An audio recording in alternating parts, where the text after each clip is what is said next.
And then, yung steering, tayo yung hahawak, hindi yung ibang tao. No? Sige po, maraming salamat po. Sana po may napulot pong aral ang bawat isa sa atin. At kahit ako po may napulot din. Kasi pag ginagawa ko, lahat. Kaya dapat po talaga mag-open tayo ng Bible. Kasi habang binabasa natin yung mga ako pala yun. Yun na po maraming salamat po. Dadako na po tayo sa sentro na ating panumbahan. Brother Goods, ang kapaawit. Ay, si Brother Nico pala.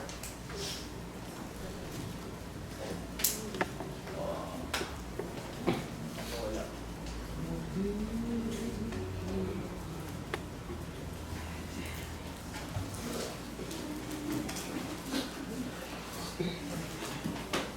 Maraming salamat sa turong aral na binahagi sa atin ni Brother Gilbert. Tayo ay papatuloy sa ating gawain sa pagputol-putol ng tinapay at pagdamsalo. Tumuhan po tayo ng isang awitin sa page 289. Page 289.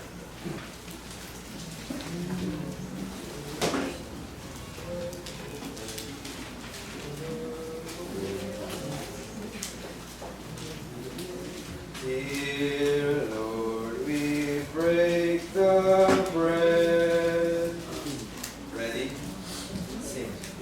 Dear Lord, we break the bread in memory of that great sacrifice on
verses 23 to 29. At ito po sinasabi.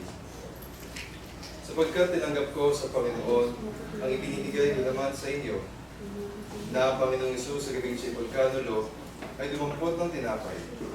At nang siya'y makapagpasalamat at pinagputol-putol at sinabi, ito ay aking katawan na pinagputol-putol dahil sa inyo. Gawin niyo ito sa pag-alaala sa akin. At gayon din naman hinawakan ang sarong pagkatapos sa makakapon. Sinasabi, ang sarong ito ay siyang bagong tipan sa aking dugo. Gawin niyo ito sa tuwing kayo mag-isinom sa pag-alaala sa akin. Sapagkat sa tuwing kanin ninyo ang tinapay na ito, at inuman ninyo ang saro, ay inihayag ninyo ang pagkamatay ng Panginoon hanggang sa dumating siya. Kaya kung sino mang kumain ng tinapay o ng saro ng Panginoon na di nararapat, ay magkakasala sa katawan at dugo ng Panginoon. Datapwat siya sa atin ng tao ay ang sarili, at saka kumain ng tinapay at uminom sa saro. Sapagkat ang kumakain at uminom ay kumakain at uminom na hatol sa kanyang sarili kung hindi niya kinikilala ang katawan ng Panginoon.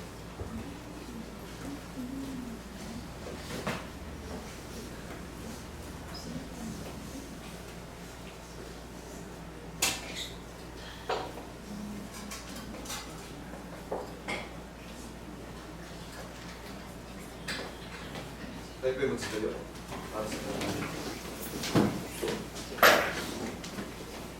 Diyos, Ama na mapapalagyan sa lahat, Panginoon, muli kayo po yung papasalamat.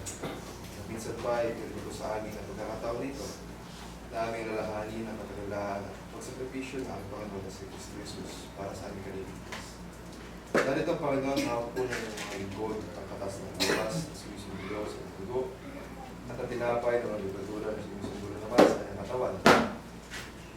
Nalangin namin, Panginoon, na basbasan niyo po ang mga kapatid nito at about isa po sa amin ang tatanggap. Nalangin po namin na pagkaroon po sa amin at kapatawaran sa lahat po namin mga pagkakasala o aming mga pagkukulang, Panginoon. At gayon din ay pagtibayan ng pananampalataya sa iyo. Ito po amin sa magdalangin sa ngalang po ng anak, si Kristo Jesus at tagapagligtas. Amen. Tawag po tayo para sa pag-ambagan. Ulit babasa ng talata sa 1 Corinthians 16 verses 1 to 2. Ngayon tungkol sa ambagan sa mga banal, ay gawin naman ninyo kaya nilutos ko sa mga iglesia ng Galacia. Tuwing unang araw ng sa linggo, ang bawat isa sa inyo ay magpupod na magsimpan ayon sa kanyang inihawa upang huwag nang gumawa ng mga ambagan sa pagparesto. At awitin po natin ang page 16.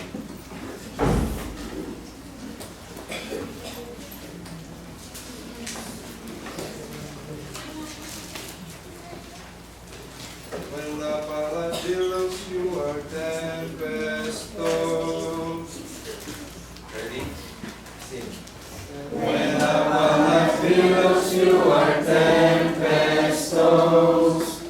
When you are discouraged thinking all is lost. Count your many blessings, name them one by one. And it will surprise you what the Lord has done. Count your blessings, name them one by one. Count your blessings, see what God has done. Count your blessings, name them one by one. Count your many blessings, see what God has done. So amid the conflict, whether great or small, do not be discouraged, that is over all. Count your many blessings, angels will attend. Help and comfort give you to your journey's end. Count your blessings, name them one by one. Count your blessings, see what God has done. Count your blessings, name them one by one. Count your many blessings, see what God